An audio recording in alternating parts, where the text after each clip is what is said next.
GHFിൻ്റെ ഏറ്റവും പുതിയൊരു എപ്പിസോഡിലേക്ക് അവർക്കും സ്വാഗതം. ഇന്നത്തെ വീഡിയോ എന്ന് പറയുന്ന ഒരു ഗാർഡൻ വീഡിയോ ആണ്. അപ്പോൾ നമുക്ക് നേരെ വീഡിയോയിലേക്ക് പോയാലോ. ഇന്നത്തെ വീഡിയോ എന്ന് പറഞ്ഞൊരു ഗാർഡൻ വീഡിയോ ആണെന്ന് പറഞ്ഞു. അപ്പോൾ ഇന്നത്തെ വീഡിയോയിൽ നമ്മൾ കാണാൻ പോകുന്നതിൽ പരിചയപ്പെടാൻ പോകുന്നത് നമ്മുടെ 10 മണി പോട്ടിലക്ക സെൻറ്ററിലെ വെറൈറ്റികളൊക്കെ അടിപൊളിയായിട്ടൊരു പോട്ടി മിക്സർ തയ്യാറാക്കി എങ്ങനെ നടാം എന്നുള്ളതാണ്. പല രീതിയിലാണ് ആൾക്കാർ ചെയ്യുന്നത്. ഞങ്ങൾ ഏറ്റവും കൂടുതൽ വലിയ കെയർ കൊടുക്കാതെ ചെയ്യാൻ പറ്റുന്ന അല്ലെങ്കിൽ നല്ല രീതിയിൽ ഗ്രോത്തൊക്കെ കിട്ടാൻ വേണ്ടി നമ്മൾ ചെയ്യുന്ന കുറച്ച് ടിപ്പും കാര്യങ്ങളുമാണ് ഇന്നത്തെ വീഡിയോ പറഞ്ഞു തരുന്നത്. അപ്പോൾ നമുക്ക് നേരെ വീഡിയോയിലേക്ക് പോയാലോ. നമ്മുടെ ഒരു മിക്സഡ് വെറൈറ്റികൾ അല്ലെങ്കിൽ മിക്സഡ് കളറുകൾ ചെയ്തിരിക്കുന്ന ഒരു പോട്ടാണ് ഇതെന്ന് പറയുന്നത്. നമ്മുടെ മഴവെള്ളപ്പാത്തിയില്ലേ, അതിൻ്റെ അകത്ത് നമ്മൾ വീഡിയോയിൽ കാണിക്കാൻ പോകുന്ന പോട്ടി മിക്സർ ഉപയോഗിച്ച് വെച്ച് അത് പ്ലേസ് ചെയ്തേക്കുന്നതാണ്. നല്ല രീതിയിൽ ഫ്ലവറും കാര്യങ്ങളും ഉണ്ടാകുന്നുണ്ട്. നല്ല ഇഷ്ടം പോലെ ഫ്ലവറുകളുണ്ട്. അത് മൾട്ടി പെറ്റലുണ്ട്, സിംഗിൾ പെറ്റലുണ്ട്, അതേപോലെ തന്നെ മൾട്ടി കളറുണ്ട്, സിംഗിൾ കളറുണ്ട്. അങ്ങനെ ധാരാളം വെറൈറ്റികൾ നമ്മൾ ഇതിൻ്റെ അകത്ത് ഒരേ രീതിയിൽ തന്നെ പ്ലേസ് ചെയ്തിട്ടുണ്ട്. അപ്പോൾ നമ്മൾ ഇന്നത്തെ വീഡിയോയിൽ ഏറ്റവും എളുപ്പത്തിൽ എങ്ങനെ ഒരു റിച്ച് പോട്ടി മിക്സർ നമുക്ക് 10 മണി ചെടികൾക്ക് വേണ്ടി തയ്യാറാക്കാം, അല്ലെങ്കിൽ പോട്ടിലൊക്കെ സെൻട്രൽ വെറൈറ്റികൾക്ക് വേണ്ടി തയ്യാറാക്കാം എന്നുള്ളതാണ് ഇന്നത്തെ വീഡിയോ കാണുന്നത്. ഇത് നമ്മൾ കുറേ വെറൈറ്റികൾ ഉള്ളതിൽ നിന്നും നമ്മൾ അത്യാവശ്യം സെലക്ട് ചെയ്തെടുത്ത് മാറ്റി വെച്ചിരുന്ന ഒരു സ്റ്റമ്മുകളാണ്. അപ്പോൾ അത് ഐഡൻറ്റിഫൈ ചെയ്യാൻ വേണ്ടി ഫ്ലവറിങ് സ്റ്റേജിൽ തന്നെ അല്ലെങ്കിൽ ഫ്ലവർ ഉണ്ടായിരിക്കുമ്പോൾ തന്നെ നമ്മൾ ഇതേപോലുള്ളൊരു ടാഗ് ചെയ്യും. ഇത് വാഴയുടെ നാരാണ്. അപ്പോൾ ഇത് അല്ലെങ്കിൽ അത്ര ഇത് ഉപയോഗിച്ച് ആ തണ്ടൊന്ന് ടാഗ് ചെയ്യും. അതിനുശേഷം പൂ വാടുന്ന സമയത്ത് നമുക്ക് കട്ട് ചെയ്യുന്ന സമയത്ത് എളുപ്പമായിരിക്കും. അപ്പോൾ ആ രീതിയിൽ നമ്മൾ ടാഗ് ചെയ്ത് ഐഡൻറ്റിഫൈ ചെയ്ത് വെച്ചിരിക്കുന്ന ഒരു 3-4 തലപ്പുകളാണ് ഇത്. അപ്പോൾ ഇതാണ് നമ്മൾ ഇന്ന് നടാൻ പോകുന്നത്. അപ്പോൾ നമ്മൾ 10 മണി ചെടികൾ ചട്ടികളിൽ നടുന്ന സമയത്ത് ഏറ്റവും കൂടുതൽ ശ്രദ്ധിക്കേണ്ട കാര്യം ഇവയുടെ ചെടിച്ചട്ടിയുടെ തിരഞ്ഞെടുപ്പാണ്. അപ്പോൾ ഒരു കാരണവശാലും ആഴമുള്ള ചെടിച്ചട്ടികൾക്ക് പകരം നല്ല വീതിയുള്ള ഇതുപോലെ വാവട്ടമുള്ള രീതിയിലുള്ള ചെടിച്ചട്ടികൾ വേണം തിരഞ്ഞെടുക്കാൻ വേണ്ടി. ഇത് അത്യാവശ്യം വലിയ കുഴപ്പമില്ലാത്ത അധികം ആഴമില്ലാത്ത എന്നാൽ വാവട്ടം നല്ല രീതിയിലുള്ള ഒരു ചെടിച്ചട്ടി നമ്മൾ തയ്യാറാക്കി എടുത്തിട്ടുണ്ട്. അപ്പോൾ ഇതിലേക്കാണ് നമ്മൾ ചെടി നടാൻ പോകുന്നത്. അപ്പോൾ നമ്മൾ ആദ്യത്തെ ഒരു ലെയറിൽ കരിക്കട്ടയാണ് ഇട്ടിരിക്കുന്നത്. ഇത് ഇടുന്നതിനുള്ള കാരണം എന്ന് പറയുന്നത് കരിക്കട്ട ആൻറ്റി ഫംഗൽ ആണെന്ന് എല്ലാവർക്കും അറിയാം. അതേപോലെ തന്നെ ചെടിച്ചോട്ടിൽ ഒരു കാരണവശാലും വെള്ളം കെട്ടിക്കിടക്കത്തില്ല. 10 മണിയുടെ ഏറ്റവും വലിയ പ്രശ്നം എന്ന് പറയുന്നത് അധിക സമയമുള്ള വെള്ളം ചെടിക്ക് നല്ലതല്ല. വളരെ സെൻസിറ്റീവായിട്ടുള്ള തണ്ടാണ്. അതുകൊണ്ട് തന്നെ പെട്ടെന്ന് അത് അഴുക്കാവും. ഒരു തണ്ട് നശിച്ചാൽ തന്നെ ആ ചെടി ആ ഒരു ഭാഗമേ നശിച്ചു പോകും. അതുകൊണ്ട് തന്നെ നമ്മൾ പിന്നെ സാഫൊക്കെ കൊടുത്ത് പിന്നെ രക്ഷപ്പെടുത്തി എടുത്തുകൊണ്ട് വരണം. അപ്പോൾ അതിൽ ഏറ്റവും എളുപ്പം എന്ന് പറയുന്നത് വെള്ളം കെട്ടിക്കിടക്കാത്തുള്ള നല്ല രീതിയിലുള്ളൊരു റിച്ച് പോട്ടി മിക്സർ തയ്യാറാക്കുക എന്ന് മാത്രമാണ്. അപ്പോൾ അതുകൊണ്ട് തന്നെ നമ്മൾ ആ രീതിയിൽ കരിക്കട്ട അടിയിലിട്ടിട്ടുണ്ട്. ഇത് ഇങ്ങനെ ഇട്ടേക്കുന്നുണ്ട്. ഒരു കാരണവശാലും വെള്ളം കെട്ടിക്കിടക്കത്തില്ല. നല്ല രീതിയിൽ നിർവാർച്ച ഉണ്ടാകും. ചെടിയുടെ മണ്ണ് ഒരു കാരണവശാലും കുഴയത്തുമില്ല. അപ്പോൾ ആ ഒരു സംരക്ഷണത്തിന് വേണ്ടിയാണ് നമ്മൾ കരിക്കട്ട അടിയിലിട്ടേക്കുന്നത്. അപ്പോൾ നമ്മൾ ചെടികൾ നടുന്നതിന് ആവശ്യമായിട്ടുള്ള ഒരു പോട്ടി മിക്സർ തയ്യാറാക്കിയിട്ടുണ്ട്. ഇതിൻ്റെ അകത്ത് ഉൾപ്പെടുത്തിയിരിക്കുന്നത് ഇതുണ്ട്. അടിവളമായിട്ട് നമ്മൾ കൊടുക്കുന്ന ആട്ടുംപുഴുകയാണ്. നിങ്ങൾക്ക് അടിവളമായിട്ട് എന്താണോ ചാണകപ്പൊടി ഉണ്ടെങ്കിൽ അത് കൊടുക്കാം, ഇല്ലെങ്കിൽ ആട്ടുംപുഴുക കൊടുക്കാം. ഇത് രണ്ടുമാണ് ഏറ്റവും നല്ല രീതിയിലുള്ള റിസൾട്ട് തരുന്നത്. നമ്മൾക്ക് ആടുവളത്തിലായതുകൊണ്ട് നമ്മൾ ആട്ടുംപുഴുകയാണ് കൂടുതലായും യൂസ് ചെയ്യുന്നത്. അപ്പോൾ ആടുംപുഴുകയുണ്ട്, പൊടിഞ്ഞതുമുണ്ട്, അതേപോലെ തന്നെ പൊടിയാത്ത പീസുകളായിട്ടുള്ളതുമുണ്ട്.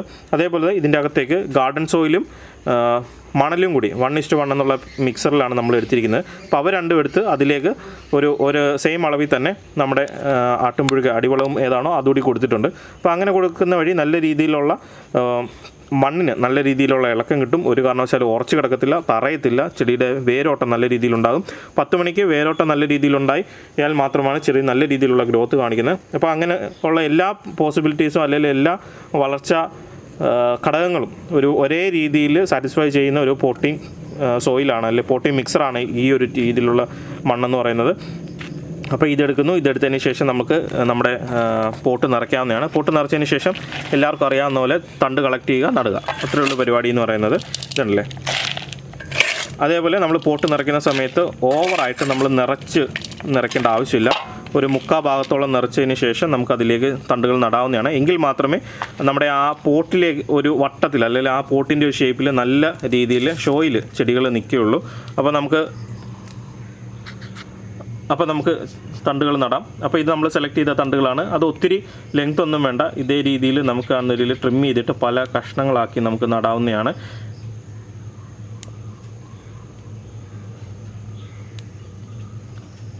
അല്ലേ, നിങ്ങൾക്ക് എക്സ്പീരിയൻസ് കുറവാണ്, അല്ലെങ്കിൽ നിങ്ങൾക്ക് ഒരു പേടി വരുന്നുണ്ടെന്ന് ഇതുപോലെ ഒടിച്ചിടുന്നതിന് പേടി വരുന്നുണ്ട്, അതിൻ്റെ തൊലി പൊട്ടും അല്ലെങ്കിൽ തണ്ട് നശിച്ചു പോകുന്നൊക്കെയുള്ളൊരു തോന്നൽ വരുന്നുണ്ടെങ്കിൽ നിങ്ങൾക്കൊരു കത്രികയോ ബ്ലേഡോ ഉപയോഗിച്ച് നിങ്ങൾക്ക് കട്ട് ചെയ്യാവുന്ന, അല്ലെങ്കിൽ പ്രൂണിങ് സിസേഴ്സ് ഉപയോഗിച്ച് നിങ്ങൾക്ക് കട്ട് ചെയ്യാവുന്നതാണ്. ഇപ്പോൾ നമ്മൾ എക്സ്പീരിയൻസ് ഉള്ളതുകൊണ്ട് നമ്മൾ ഡയറക്റ്റായിട്ട് അത് എടുത്തിരിക്കുന്നു എന്ന് മാത്രമേ ഉള്ളൂ. അതേപോലെ തന്നെ തണ്ട് ഇതിലേക്ക് നടുന്ന സമയത്ത് ഡയറക്റ്റ് ചുമ്മാ കുത്തി നട്ടി വയ്ക്കാതെ ഒരു സ്വല്പം ചരിച്ച് തണ്ട് ചോട്ടിലേക്ക് ഇറക്കാൻ വേണ്ടി മാത്രം ശ്രദ്ധിച്ചാൽ മതിയാകും. കണ്ടില്ലേ, ഇത്രയേ ഉള്ളൂ. അതിനുശേഷം കൈ ഉപയോഗിച്ച് അതൊന്ന് മറിഞ്ഞു പോകാത്ത രീതിയിലൊന്ന് കുത്തി ഉറപ്പിക്കുക എന്ന് മാത്രമേ ഉള്ളൂ.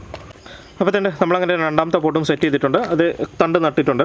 അപ്പോൾ നിങ്ങൾ ശ്രദ്ധിക്കേണ്ട കാര്യം, തണ്ട് നട്ടതിന് ശേഷം ശ്രദ്ധിക്കേണ്ട കാര്യം എന്ന് പറയുന്നത് ഇത് വേരില്ലാത്ത തണ്ടാണ്. വെയിലത്ത് ഇപ്പോൾ കൊണ്ടുവച്ച് കഴിഞ്ഞാൽ അത് പെട്ടെന്ന് പനലായി പോകും. അതുകൊണ്ട് തന്നെ മിനിമം ഒരു 10 ദിവസത്തേക്ക് നമ്മൾ പാർഷ്യലി ഷെയ്ഡ് വെച്ചതിന് ശേഷം വെള്ളം നനയെല്ലാം കൊടുത്ത് ചെടിയൊന്ന് വേര് പ്രൊപ്പഗേറ്റ് ചെയ്തതിന് ശേഷം മാത്രമാണ് നമ്മൾ വെയിലത്തേക്ക് ഇറക്കുന്നത്. 10 മണിക്ക് ഏറ്റവും കൂടുതൽ നിങ്ങൾ ശ്രദ്ധിക്കേണ്ട 2 കാര്യങ്ങളെന്ന് പറയുന്നത്, ഒന്ന് വെള്ളം അധികം നേരം കെട്ടിക്കിടക്കരുത് എന്നുള്ളതും, 2 എന്ന് പറയുന്നത് ഇവയ്ക്ക് നല്ല രീതിയിലുള്ള വെയിൽ വേണമെന്നുള്ളതും. അപ്പോൾ ഈ 2 കാര്യങ്ങളാണ് നിങ്ങൾ ഏറ്റവും കൂടുതൽ ശ്രദ്ധിക്കേണ്ട കാര്യം എന്ന് പറയുന്നത്. മൂന്നാമതൊരു കാര്യം കൂടിയുണ്ട്, അത് ഫ്ലവറിങ്ങിന് വേണ്ടിയുള്ളതാണ്. ഫ്ലവറിങ് ചെയ്യണമെങ്കിൽ ചെടി അത്യാവശ്യം നല്ല രീതിയിൽ ഫ്ലവറിങ് ചെയ്യണമെന്നൊരിൽ ശ്രദ്ധിക്കേണ്ട 2 കാര്യങ്ങൾ എന്ന് പറയുന്നത്, ചെടി നല്ല രീതിയിൽ പ്രൂൺ ചെയ്യണം. രണ്ടാമത് നല്ല രീതിയിലുള്ള ഒരു ഫെർട്ടിലൈസർ കൊടുക്കണം. അപ്പോൾ ഇതിന് ഞങ്ങൾ കൊടുക്കുന്ന ഒരു ഫെർട്ടിലൈസറിനെ കുറിച്ചൊരു വീഡിയോ ചെയ്തിട്ടുണ്ട്. നിങ്ങളത് കണ്ടാൽ കഴിഞ്ഞാൽ നല്ല രീതിയിൽ എളുപ്പം ആർക്കും ചെയ്യാൻ പറ്റുന്ന ഒരു ഫെർട്ടിലൈസറാണ്. അപ്പോൾ ആ വീഡിയോ ഒന്ന് കണ്ടു നോക്കുക. ഇത്രയും മാത്രം ശ്രദ്ധിച്ചാൽ മതി. ഏതൊരാൾക്കും അടിപൊളിയായിട്ട് 10 മണി ചെടികൾ വളർത്തിയെടുക്കാൻ സാധ്യമാകുന്നതാണ്. ഇതുപോലെ ചെടിച്ചട്ടികളിലോ മറ്റേ നമ്മുടെ മഴവെള്ള പാത്തികളിലോ ഒക്കെ നിങ്ങൾക്ക് ചെയ്യാൻ പറ്റും. ഒരു കാരണവശാലും ചെടിച്ചട്ടിയാണെങ്കിൽ ഒരു കാരണവശാലും ആഴം കൂടിയ ചട്ടികൾ എടുക്കാൻ പാടില്ല. ഇതേപോലുള്ള വീതിയുള്ള വസ്താരമുള്ള ചെടിച്ചട്ടികൾ മാത്രം തിരഞ്ഞെടുക്കാൻ ശ്രദ്ധിക്കുക. ഇത്രയും മാത്രം ശ്രദ്ധിച്ചാൽ മതി. ഇനിയിപ്പം ഇഷ്ടം പോലെ നിങ്ങൾക്ക് 10 മണിയുടെയും സെൻട്രൽ വെറൈറ്റികളുടെയും തണ്ടുകൾ ഇനി ലഭ്യമാകും. കാരണം എന്ന് വെച്ചാൽ ഇഷ്ടം പോലെ സെല്ലേഴ്സ് വീണ്ടും ആക്റ്റീവായി വരുന്നുണ്ട്. അതുകൊണ്ട് നിങ്ങൾക്ക് ഇഷ്ടമുള്ള വെറൈറ്റികൾ തിരഞ്ഞെടുക്കാൻ സാധ്യമാകുന്നതാണ്. അപ്പോൾ ഈ രീതിയിൽ നിങ്ങളൊന്ന് ചെടികൾ ഇനിയൊന്ന് നട്ടു നോക്കുക. നിങ്ങൾക്ക് അടിപൊളിയായിട്ട് ഫ്ലവറിങ് കിട്ടുന്നതായിരിക്കും. അപ്പോൾ നിങ്ങൾക്ക് ഈ ഒരു വീഡിയോ ഇഷ്ടപ്പെട്ടു എന്നായിരുന്നു. ഇത്തരം കാർഷിക സംബന്ധമായ ഗാർഡൻ സംബന്ധമായ വീഡിയോകൾ മലയാളത്തിൽ ലഭിക്കുന്നതിന് ഗ്ലോറി ഫാം ഹൗസ് എന്ന് പറയുന്ന ഞങ്ങളുടെ യൂട്യൂബ് ചാനൽ സബ്സ്ക്രൈബ് ചെയ്യുക. തൊട്ടടുത്തുള്ള ബെൽ ഐക്കണോട് പ്രസ് ചെയ്യുക.